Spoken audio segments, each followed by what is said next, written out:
Swayam Prabha. Digital India. Educated India.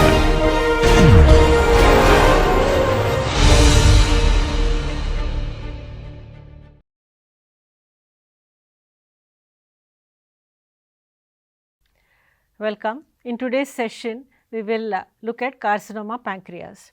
So, carcinoma pancreas can be studied under the following headings: pancreatic intraepithelial neoplasm, which is the initial feature in the development of pancreatic carcinomas; the pathogenesis of pancreatic carcinomas, the epidemiology, the morphology, and finally the clinical features including lab diagnosis or laboratory diagnosis.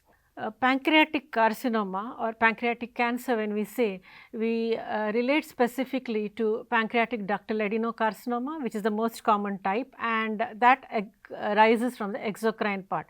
So, pancreas, as we see in this picture, has both the exocrine and the endocrine part. Now, the exocrine part is seen to be indicated by the ducts as well as the acinar cells. Now, whenever we say pancreatic adenocarcinoma or pancreatic ductal adenocarcinoma, we mean the carcinoma arising from the pancreatic ducts. Now, this is also known in lay terms or layman's terms as pancreatic cancer. This accounts for a very high number of cancer related mortality rates. In USA, it is the third most common behind lung and colon. The 5-year survival rate in most patients is seen to be 10%.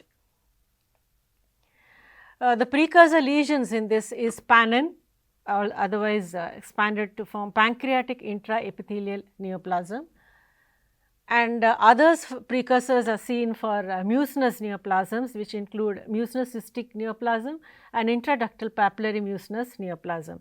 Now, of importance in carcinoma pancreas or adenocarcinoma pancreas is PANN or pancreatic intraepithelial neoplasm.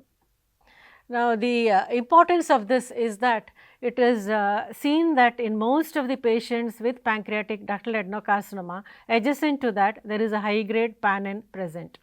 Moreover, the studies in animals also have pointed out to the fact that high grade PANN can proceed to invasive carcinomas, and the genetic abnormalities that are associated with PANN are also found in invasive pancreatic carcinomas. The genetic abnormalities are similar, as I said, and the most important one which is seen in PANN, the initial aspect of PANN is telomere shortening.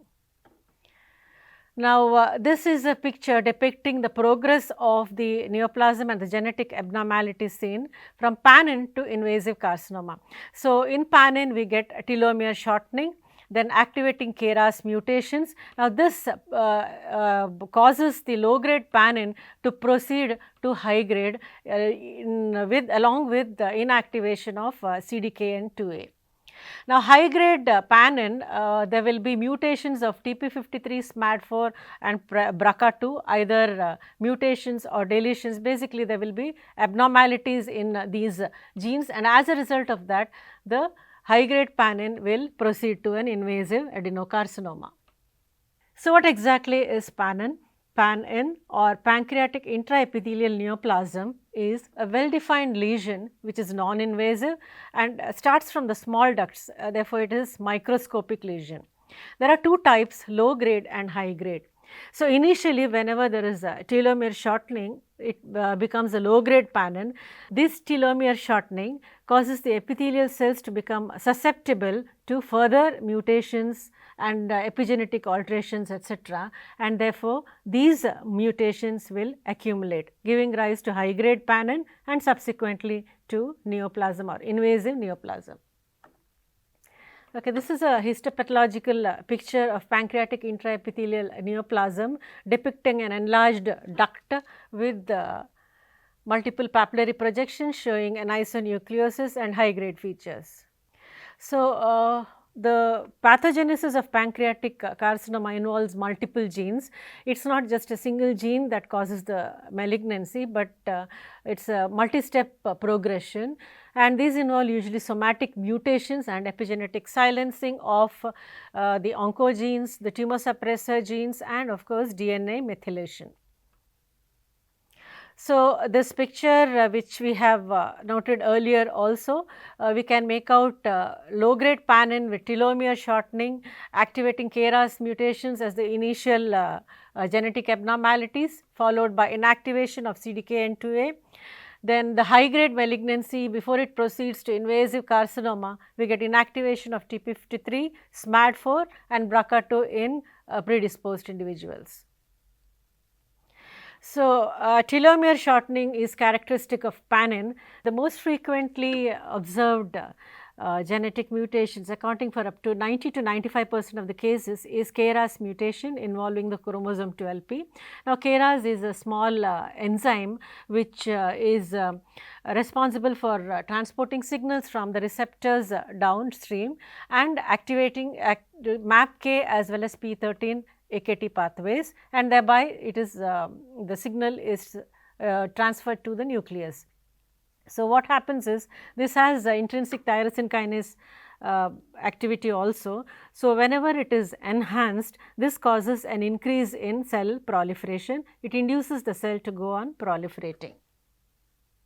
The next step in this genetic abnormalities noted in pancreatic cancer is inactivation of the tumor suppressor genes, prime among them being CDKN2, which is located on chromosome 9p.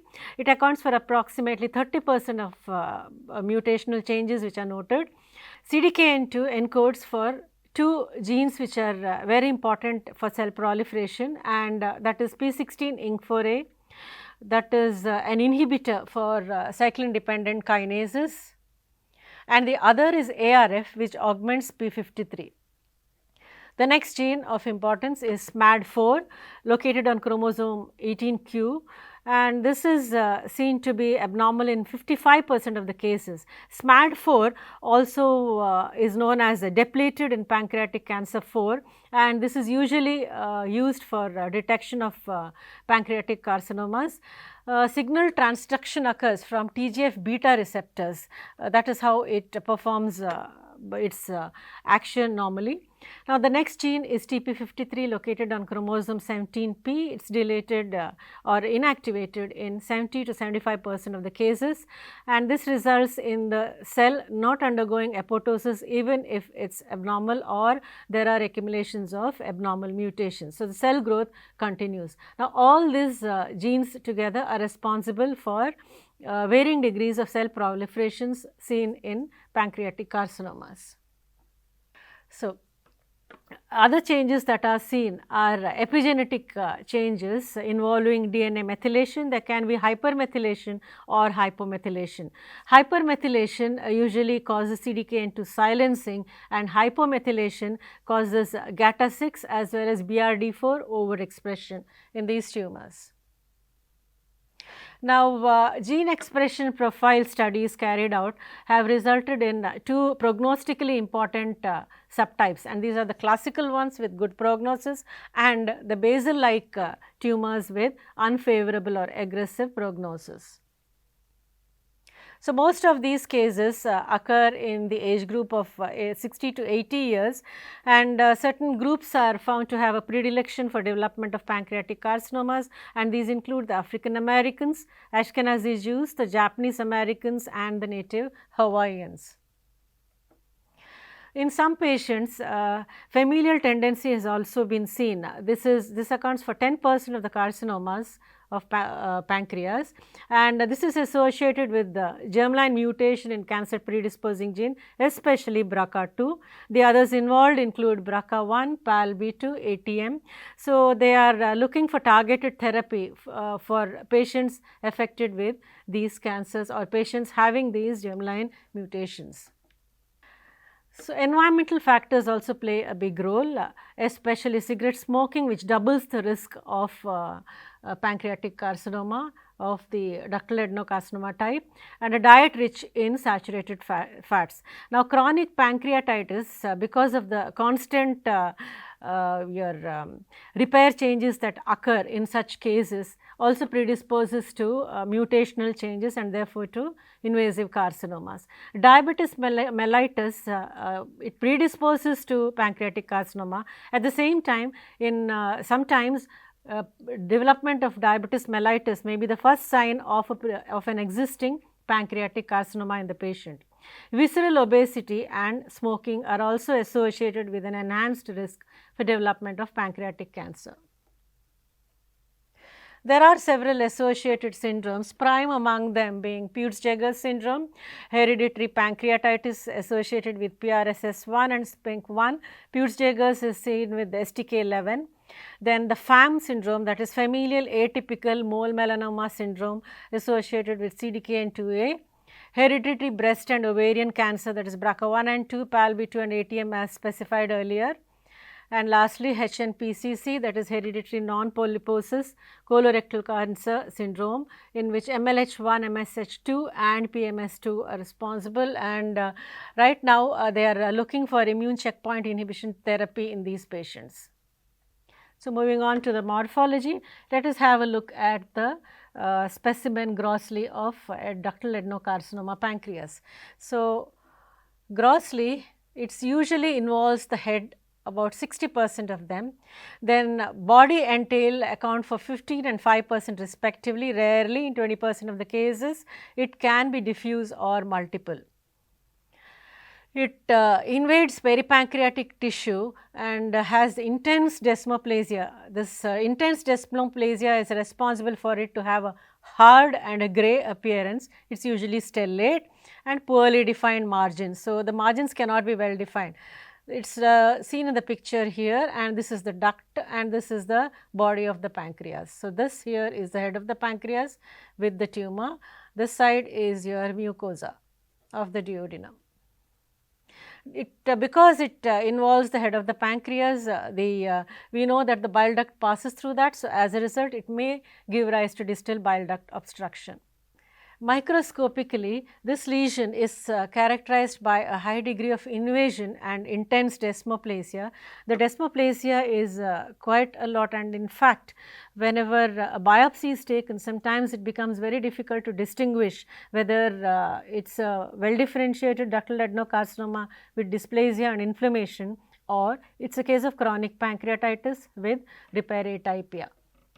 The adenocarcinoma seen can be well, moderately or poorly differentiated and accordingly graded as G1, G2 and G3, and it is composed of tubules, nests and irregular glands lined by malignant cuboidal to columnar cells showing varying degrees of atypia depending on the grade, that is G1 to G3. Mucin is one characteristic feature of pancreatic ductal adenocarcinoma. It is seen in most of the cases. Now, besides these cases, that is the classical, this is the classical type, there are variants too, like signet ring cell, colloid, medullary type, hepatoid, large cell with rhabdoid, adenosquamous, undifferentiated and undifferentiated with osteoclastic giant cells. So, clinically it is silent until invasion of the adjacent structures occurs. It can be associated with your symptoms secondary to the invasion of the adjacent structures, including pain, then obstructive jaundice because of obstruction of the bile duct there, and this can give rise to Courvoisier's sign, which is characterized by mild jaundice and a painless enlargement of the gallbladder. Another sign secondary to necrosis seen in pancreatic carcinomas, the necrotic components can give rise to your activation of platelets because of release of platelet activating factor and procoagulants, and this may result in migratory thrombophlebitis. This is also known as Strasser's sign and is seen in 10% of the cases. This was discovered by Armand Trassu, who also had the malignancy and therefore discovered this sign in himself. The usual presentation of pancreatic ductal adenocarcinoma is at an advanced stage, and these patients present with weight loss, malaise, anorexia, weakness, that is the cachectic symptoms usually seen with all cases of malignancy. The progression within the pancreas, there can be perineural and vascular invasion, and then from there it can go into the retroperitoneum. Direct invasion involves the stomach, the spleen, the adrenals and the transverse colon. The nodes usually involved are the peripancreatic, followed by the gastric, mesenteric, omental and portohepatic. Distant metastasis can be to the lung and the liver. Recently, these patients are being detected in early stages and hence can survive beyond 5 years too. Whereas most patients, that is 80% of the cases, are unresectable at presentation with extensive metastasis or local invasion, etc., and the survival is dismal in these patients.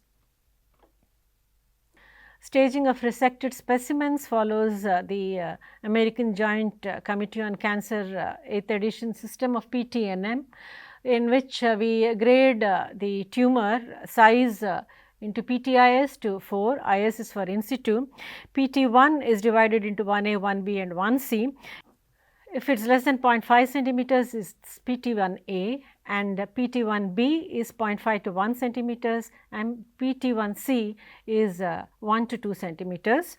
PT2 is greater than 2 up to 4 centimeters, and greater than 4 centimeters is PT3, and involvement of the celiac axis or mesenteric artery automatically upstages it to PT4.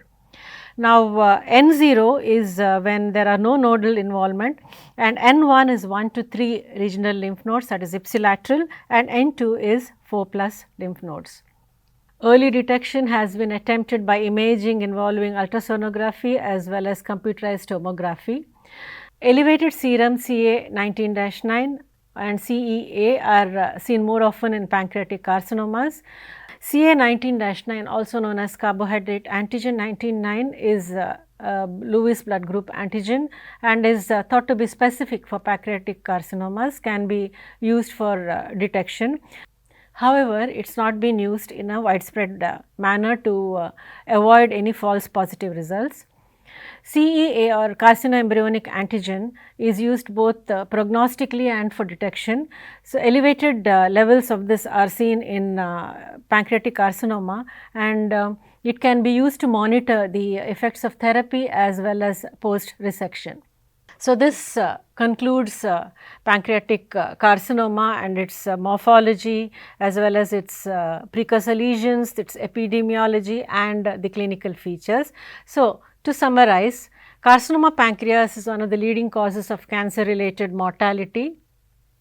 The precursor is pancreatic intraepithelial neoplasm or PANN. Genetic aberrations include K-ras, which is the most important, accounting for 90% of the cases, CDKN2, SMAD4, which is most specific for pancreatic cancer, TP53. Aggressive subtype is the basal-like. Associated risk factors include cigarette smoking, obesity, diabetes mellitus and familial syndromes. The common site is head of pancreas, accounting for about 60% of the cases, wherein it presents as a hard irregular mass due to the extensive desmoplasia seen, and it is usually a ductal type of adenocarcinoma. Presentation is with abdominal pain, or these patients may even present in an advanced stage with jaundice and obstructive symptoms, weight loss and thrombosis. The spread is to the retroperitoneum, adjacent organs, lymphatics and vascular. So, we come to the end of this session. Thank you for a patient hearing.